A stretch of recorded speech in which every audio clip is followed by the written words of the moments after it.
Si t'as jamais entendu le mot go, c'est que t'as probablement plus de 50 ans, et il n'y a aucun problème avec le fait d'avoir plus de 50 ans.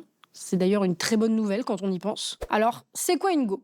Déjà, il y a une variante orthographique pour ce mot, puisqu'on trouve une forme avec et une forme sans le W à la fin, ce qui n'a pas vraiment d'importance pour tout ce qui va suivre. Une go, c'est une meuf, dans son sens de fille, mais aussi dans son sens de petite amie, voire dans son sens amical. C'est-à-dire que les filles entre elles peuvent l'utiliser en signe de sororité. Quand on dit « elle, c'est ma gossure », ça veut dire « j'ai confiance en elle ». C'est un mot qu'on entend beaucoup aujourd'hui, notamment dans le rap, mais aussi dans la vraie vie, surtout chez les plus jeunes d'entre nous. Mais d'où ça sort ? Eh bien, ça nous vient de la francophonie, et plus précisément de Côte d'Ivoire et de son argot appelé le nouchi. Cet argot, il est né dans les années 80 et il est surtout au départ utilisé, parlé par les jeunes de la rue. Et puis ensuite, ça s'est répandu. Nouchi, ça veut littéralement dire poil de nez, autrement dit moustache en malinké, parce qu'au départ, ça désigne la langue des voyous, des délinquants, des forbans des quartiers populaires d'Abidjan. Parce que oui, tout le monde sait, bien évidemment, que les voyous ont des moustaches. Bref, en fait, ça s'est tellement répandu qu'aujourd'hui, le nouchi n'est même plus tellement considéré comme un argot, si bien qu'il est même utilisé parfois dans les médias, surtout à la radio,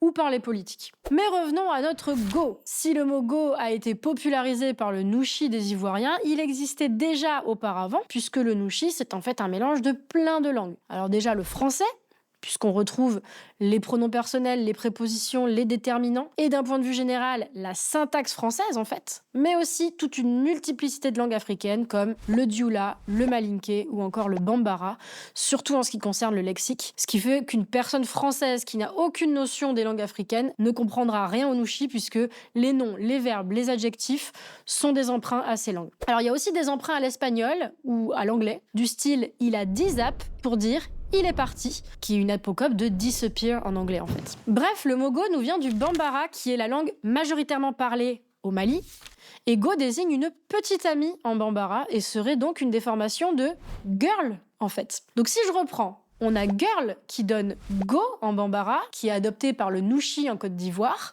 parce qu'en fait il y avait des Maliens dans les quartiers populaires, puis qui s'est popularisé jusqu'à arriver en France hexagonale. Donc là il y a eu un aller-retour entre l'Europe et l'Afrique. L'origine de ce mot est quand même hyper complexe et intéressante. Alors notons que ce mot n'est pas du tout péjoratif, et oui, ce qui vient du parler populaire n'est pas nécessairement insultant. Il faut à tout prix sortir de cette idée reçue par pitié. Donc si quelqu'un te désigne comme étant une go, ne le prends pas mal, ça peut même être plutôt affectueux, voire amoureux.